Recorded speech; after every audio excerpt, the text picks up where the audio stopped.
बोजू जय मसी चिन्नु भयो मलाई आँखा देख्नुहुन्न तपाईँ पहिला जङ्गलमा बस्नुहुन्थ्यो नि बोजू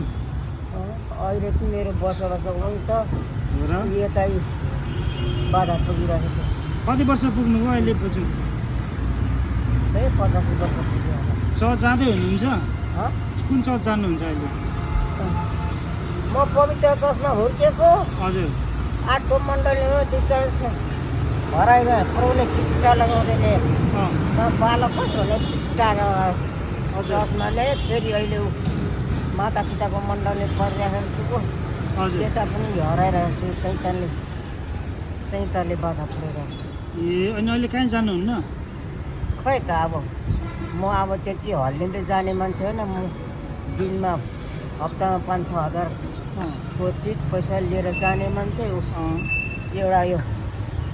धोत्रो पातरले पुग्दैन पैसाले कतिले अनि अहिले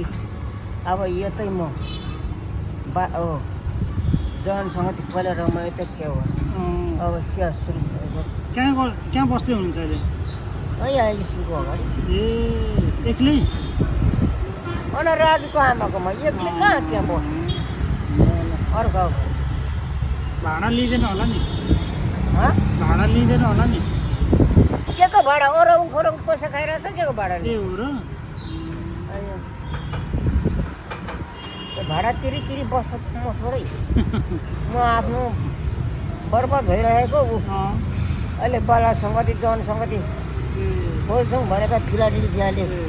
हुन्छ बोजू म यहाँ तपाईँलाई उ एकछिन कल गर्दैछ। गर्छु ल एकछिनमा भन्छु है एकैछिन